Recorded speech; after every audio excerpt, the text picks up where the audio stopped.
Hello hi friends, இன்றைக்கி நம்ம பார்க்க இருக்கிற ரெசிபி என்னன்னாக்கா முட்டை போட்ட முருங்கைக்கீரை பொரியல்.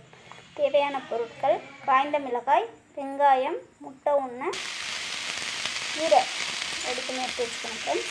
ஓகே, காய்ச்சியில் எண்ணெய் ஊற்றி பட்டை மிளகா போடுறது நல்லா கொஞ்சம் கயிறு அளவில் வச்சுட்டு, அதுக்கப்புறம் நறுக்கி வச்சுக்கிற வெங்காயத்தை போட்டு கண்ணாடி பதம் வர்ற அளவில் நல்லா வதக்கணும் ஃப்ரெண்ட்ஸ்.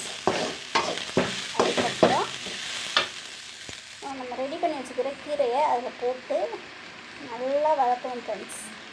கீரை நல்லா சுருண்டு வரணும். நீங்கள் கீரை சுருண்டு வர்றதுக்கு ஆயில் வேணுன்னா கூட சேர்த்துக்கலாம், இல்லாட்டி ஆயில் அதிகமாக சேர்த்துக்கிட வேணாம் அப்படிங்கிற பட்சத்தில் தண்ணி தெளித்து கூட நல்லா வேக வைக்கலாம் ஃப்ரெண்ட்ஸ். கீரை நல்லா வெந்ததுக்கப்புறம் முட்டையை உடச்சி அதில் ஊற்றி நல்லா கிண்டணும் ஃப்ரெண்ட்ஸ். நல்லா கீரையும் முட்டையும் சேர்ந்து நல்லா சுருண்டு வரும் ஃப்ரெண்ட்ஸ். இப்போது சுவையான டேஸ்டான முட்டை போட்ட முருங்கைக்கீரை பொரியல் ரெடி ஃப்ரெண்ட்ஸ். நீங்களும் உங்கள் வீட்டில் செஞ்சு பாருங்கள். எப்படி இருக்குன்னு கமெண்டில் ஷேர் பண்ணுங்கள் ஃப்ரெண்ட்ஸ். வாங்க சாப்பிட்லாம்.